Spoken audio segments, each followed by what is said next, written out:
Check तो सिर्फ और सिर्फ क्या हो रहा है, तो सीटेट वालों का चेक हो रहा है, जिसका सर्टिफिकेट जो टीचिंग एग्जाम का जो सर्टिफिकेट होता है वही वो लोग पास नहीं है, उनको 60% मार्क्स नहीं है, वो लोग जो है 55% मार्क्स पे जो है। अब आप देखिए ना कि हमको आपको 100 से ऊपर नंबर सीटेट में आया था, 100 से ऊपर नंबर लाकर भी अभी घर में बैठे हैं, और जो सब 82 या 83 या 85 लाया है वो सब आज नौकरी कर रहा है। नमस्कार साथियों, बहुत बहुत स्वागत है आज की इस वीडियो में। जो जो बिहार सरकार की गति बदल रही है, खास करके शिक्षकों की, जो लोग शिक्षक नहीं बने हैं वो सब, जो जो समय बीतता जा रहा है, एग्जाम लिया है और धीरे धीरे इतना फर्जी निकल रहा है। अब तो हम देखे हैं जो दरभंगा में 40-45 को निकले हैं। तो इसी मुद्दा पर हमारे साथ बात करने के लिए मंजीत कुमार झा जी हैं। खास करके जो जेन्युइन विद्यार्थी रहता है उससे ज़्यादा अनुभवी कोई नहीं रह सकता। छात्र नेता जो है सो सरकार का एजेंट रहता है, मीडिया सरकार का एजेंट रहता है, लेकिन हम लोग जेन्युइन अभ्यर्थी हैं और जेन्युइन अभ्यर्थी से कनेक्ट करते हैं।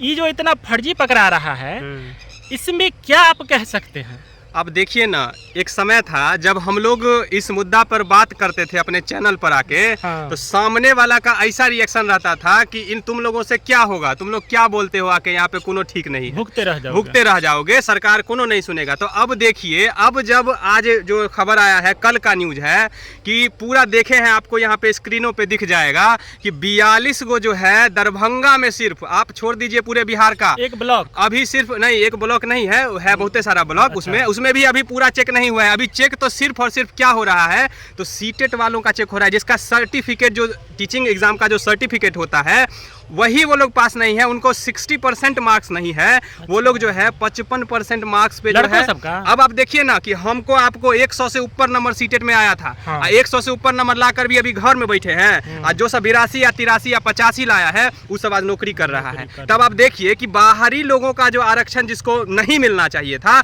उसको आरक्षण मिल गया। कौन वाला? तो सीटेट वाला। तो अब जो फर्जी शिक्षक सब बारी बारी से निकल के आ रहे हैं, तो अब बताइए ना, अब कौन आप सभी से सवाल करेगा? लेकिन किस हिसाब से पकड़ा रहा है, कौन सा सूत्र से? अभी देखिए ना क्या हो रहा है कि डॉक्यूमेंट वेरिफिकेशन का प्रोसेस जो सरकार का कदम है वो चला है। उसमें क्या हुआ है, तो जो टीचिंग सर्टिफिकेट वाला है अभी सिर्फ वही चेक हो रहा है कि बच्चा जो है सो पात्रता परीक्षा भी पास है कि नहीं है। तो अभी पात्रता परीक्षा जो पास है कि नहीं वही चेक हो रहा है। अभी देखिए कि सिर्फ और सिर्फ उतने चेक में 42 गो बच्चा एक एक जिला से पकड़ा रहा है, और उसमें भी अभी उसका जो डॉक्यूमेंट्स है, जो यानी कि ग्रेजुएशन का डॉक्यूमेंट्स होता है, पीजी का डॉक्यूमेंट्स होता है, वो सब तो अभी बाकी है। अभी देखिए ना, आपको कितना जो है सो टीचर को देखने को मिलेंगे कि बारी बारी से जो है सो छटैया जो होगा।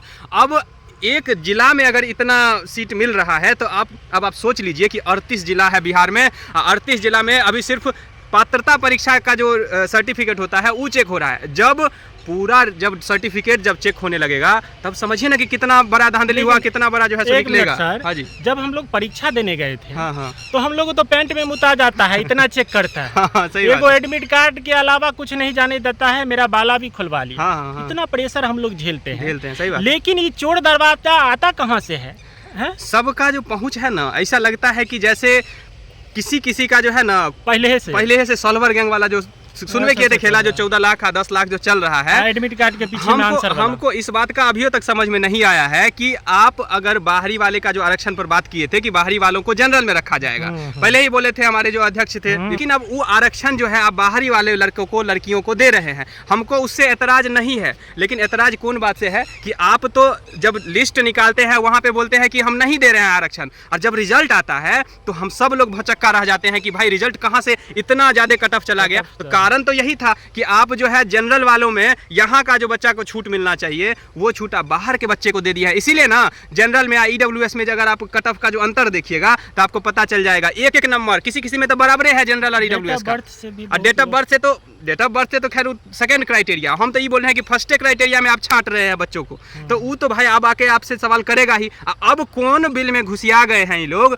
अब जो है सो ना ही कोई जवाब दे रहा है, ना ही आयोग की तरफ से कुछ जवाब आ रहा है। इस बात का जो है सो अब कौन जवाब देगा? अभ्यर्थियों का जो आप भविष्य नाश कर दिए, यहाँ पे जितने भी अभ्यर्थी हैं रोड पर आ गए, उनका जवाब कौन देगा? आप दीजिएगा जवाब? नहीं दीजिएगा। पहले से लोग 14 लाख 15 लाख रुपया दे के बुक थे, वही है ना, वही मतलब है। शुरू से जो शिक्षक जब बनना था, तब तो जब सब चीज सम्मिलित है, तो पूरा तैयारी करके आए होंगे ना, कि ऐसा तो नहीं जो सरकार सिर्फ आंकड़ा दिखा रहा है कि हम देखो फर्जी को निकाल रहे हैं। विद्यार्थी के प्रेशर पर, कहा कि हाई कोर्ट का भी प्रेशर बन रहा है, हम लोग आवाज उठा उठा रहे हैं, हाँ, हाँ। बहुत सारे शिक्षक भी आवाज उठा रहे हैं। तो ई प्रेशर में कहीं ना कहीं हमको लगता है कि ई जो है सो कहीं झूठ मूठ का आंकड़ा दे, फिर इसे चोर दरवाजे से घुसा दे। वही बात का तो इसीलिए तो हम लोग आके यहाँ पे आवाज उठाते हैं। हाँ। और इस आवाज को आप लोगों को भी बोलते हैं कि इस आवाज को जरूर शेयर करिए। कम से कम जो है सो आप लोग इस बात को समझिएगा, अपने स्तर से भी अपने आवाज को उठाइएगा, तब ये मुद्दा जो है सो दबेगा नहीं तो ये मुद्दा कौन चक्की के अंदर घुस जाएगा आपको पता नहीं चलेगा और मुद्दा को दबा दिया जाएगा।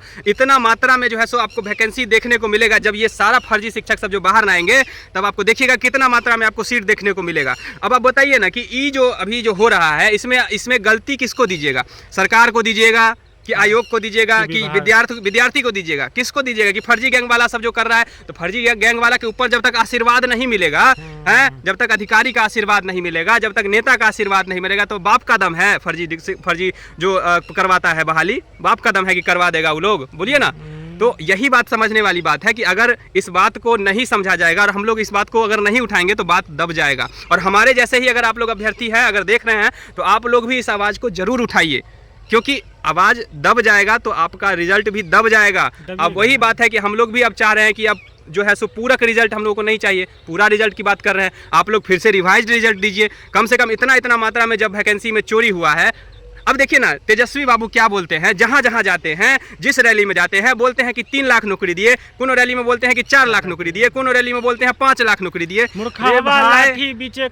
हाँ वही बोले ना कि मतलब ये कौन तर्क है कि आप जो है सो इतना बहाली दे दिया। ग्राउंड स्तर पे आते हैं तो जितना दिए उसमें से भी अब निकल रहा है चोर सब। 20,000 25,000 हजार शिक्षक वही ना बोले 40-45 तो एक दिन में पकड़ा रहा है। इससे पहले से छटैया प्रक्रिया चालू है, कितना का थंब नहीं मैच कर रहा है। हाँ। हम एगो बात कर रहे हैं कि आर्थिक अपराध की टीम जो पकड़ी थी उसका तो इससे कोई कनेक्शन नहीं है। हाँ। ये तो विभाग के द्वारा जो जांच हो रहा है, डॉक्यूमेंट वेरिफिकेशन, उसमें पकड़ा रहा है। आर्थिक अपराध की टीम जितना 500 पर छापा मारी एक जगह पर, और उन विद्यार्थियों को छोड़ दिया गया।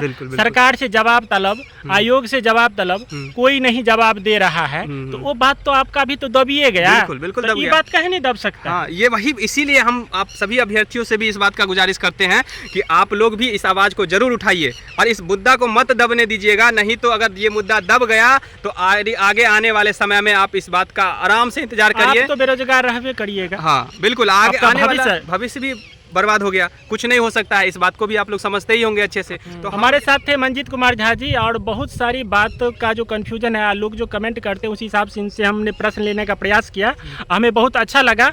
और आप भी अपना राय व्यक्त करें और लाइक कमेंट सब्सक्राइब करें। बहुत बहुत धन्यवाद। जय हिंद।